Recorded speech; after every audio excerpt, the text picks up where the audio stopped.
또영주TV의 송영주. 김진수입니다. 이야, 정우영하고 권창훈하고 프리시즌에도 호흡이 좋더니만 포칼 1라운드전에서도 정말로 뛰어난 활약을 펼쳤습니다. 물론 3부 리가에 마나임을 상대로 경기를 치르긴 했지만 이 두 선수만 눈에 들어오더라고. 아니 그리고 약체에게 잘한 것도 중요해요. 아, 그럼. 그렇죠. 네. 네, 그런 측면에서 저희가 정우영 선수와 권창훈 선수 이야기를 할 텐데 이 두 선수에 대한 이야기를 왜 하느냐? 무슨 소리예요? 황희찬 해주세요.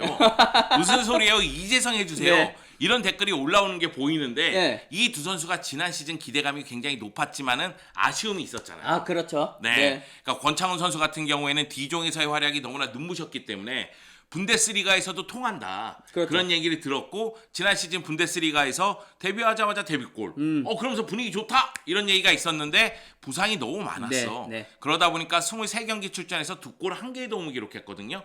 반면에 정우영 같은 경우에는 바이에른 뮌헨에서 프라이부르크가 450만 유로를 주고 이야. 클럽 역사에서도 최다 이적료 4위 기록이에요. 네. 그 정도의 금액을 주고 영입을 했는데 전반기에 출전 기회를 잡지 못하면서 결국 바이에른 뮌헨 2군으로 임대를 갔거든요. 네. 그리고 나서 바이에른 뮌헨 2군 소속으로 독일 3부 리가에서 뛰면서 15경기에서 한 골 8개의 도움을 기록했습니다. 이야, 잘했죠. 네, 그러면서 돌아왔어요. 그래서 올 시즌에는 과연 정우영하고 권창훈이 잘할 수 있을까?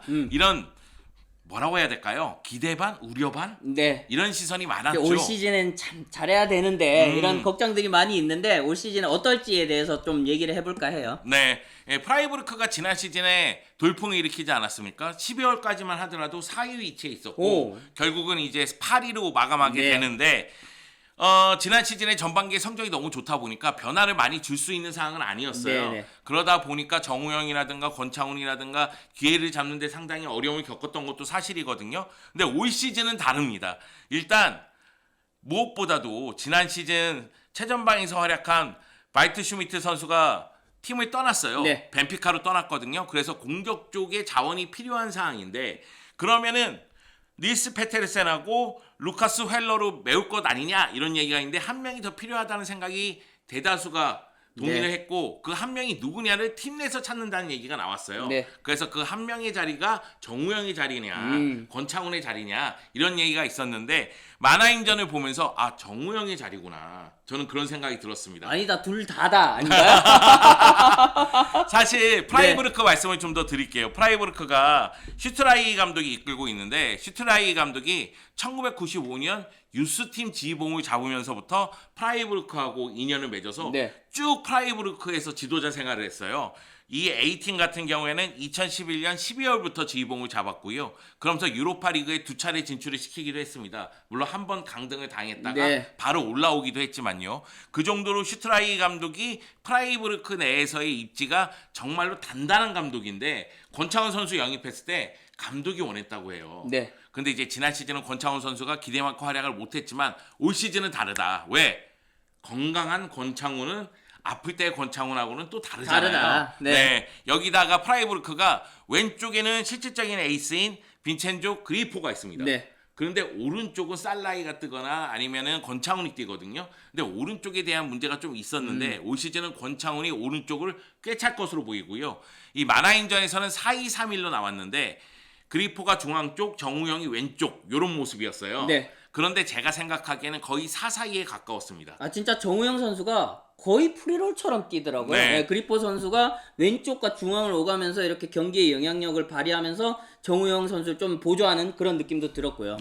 그러면서 이제 페테르센하고 정우영이 최전방에서 움직이는 횟수도 많았고 무엇보다도 그리포 선수가 중앙 쪽으로 들어오면서 오른발로 패스하거나 중거 슈팅을 때리는 유형이기 때문에 정우영 선수가 중앙에 있다가 왼쪽으로 빠져서 플레이를 많이 하는 모습도 있었고요. 그리고 또 한 가지는 프라이부르크 같은 경우에는 전방부터 압박하는 팀이에요. 페테르센도 전방부터 많이 뛰는 유형이거든요. 근데 정우영 선수가 스피드가 뛰어나잖아. 그렇기 때문에 전방부터 굉장히 빠르게 압박하는 모습이 나오기 시작했습니다. 그리고 정우영 선수의 입장을 봤을 때는 오히려 측면보다는 최전방이 더 어울린다는 느낌이 들었어요. 왜 그러냐면은 정우영 선수가 플레이 자체가 좀 직선적이에요. 네. 네, 그래서 빠르게 뛰어서 압박하고 빠르게 뛰어서 뒷공간 침투하고 이런 부분에서 효과를 보거든요. 그래서 오히려 정우영 선수가 상대 문전과 가까운 곳에서 플레이를 할 때 좀 더 위력을 발휘하지 않을까라는 생각이 좀 들었고, 이런 부분에 대해서 슈트라이 감독이 충분히 이해를 하고 있는 것처럼 느껴졌거든요. 네. 그리고 권창훈 선수 같은 경우에는 그리포, 정우영, 권창훈 계속 위치를 바꿉니다. 그러면서 세 명이서 계속 연동하거든요. 네. 그런 모습이 굉장히 인상적이었어요. 그리고 그리포가 지금 프라이부르크의 에이스라는 사실을 모두 알고 있기 때문에 이쪽 라인, 그러니까 왼쪽 라인에 대한 경계심이 굉장히 크거든요. 네. 그리포, 크리스티안 귄터가 있는 요 라인에 대한 경계심이 큰데, 오른쪽에 권창훈과 요나단 슈미트가 호흡을 맞추면 공격 루트는 더 다양해질 것으로 보입니다. 지난 시즌은 그리고 제가 봤을 땐 슈미트 선수가 굉장히 인상적이었거든요. 네. 권창훈 선수가 또 약간 중앙으로 들어오는 그런 성향이기도 하니까 슈미트 선수와의 또 궁합도 기대해 볼 만한 것 같아요. 네. 그러니까 프라이부르크 입장에서는 올 시즌 기대해 볼 만한 부분은 뭐냐면은, 물론 이제 주축 선수들이 많이 떠났습니다. 발트 슈미트도 그렇고요. 그 외에도 중요 선수들이 많이 떠났는데, 그 가운데에서도 정우영하고 권창훈이 몸 상태가 완벽하다면 이거는 뭐 새로 영입한 효과랑 마찬가지이기 그렇죠. 때문에 네. 특히 정우영 선수 같은 경우에는 피지컬적으로 향상이 돼서 왔어요. 네. 그래서 몸 좋더라고. 슈트라이 감독이 극찬을 했어요. 네. 준비가 되어 있다는 얘기를 어떻게 했거든요. 바이에른만 다니면 다 몸이 좋아져. 아니 거기다가 정우영 선수 스스로도 네. 아마 칼을 갈았을 겁니다. 네. 피지컬적으로 좀 보완해야 될 점이 필요하다고 판단해서 그런 것들을 또 길렀겠죠. 네. 그리고 권창훈 선수는 조금 전에 정우영 선수가 직선적이다 이런 얘기를 했지만은 권창훈 선수는 굉장히 다양한 면을 갖고 있잖아요. 이 중앙 쪽에서 플레이메이커 역할도 할 수 있고, 측면 쪽에서 윙어 역할도 할 수 있고, 중간중간 박스 안쪽으로 들어가면서 마무리 능력도 보여주기 때문에 권창훈 선수의 활약에 따라서 프라이부르크의 올 시즌 성적이 좌우될 수도 있다. 저는 권창훈 선수가 키라고 생각해요. 왜냐하면 그리포라든가 페테르센에 대한 경계는 굉장히 높을 것이기 때문에 그렇죠. 네. 결국 권창훈 선수가 그 가운데서 득점 지원을 어떻게 하고 공격 루트를 얼마나 더 다양하게 만들 수 있느냐에 따라서 프라이부르크의 전체적인 향방이 달라질 거라고 저는 생각을 하거든요. 네. 그런 측면에서 저는 정우영 선수하고 권창훈 선수를 눈여겨봐야 된다는 생각이 들었어요. 그리고 정우영 선수가 문전에 최대한 가까울수록 더 위력적인 것 같아요. 플레이 자체가.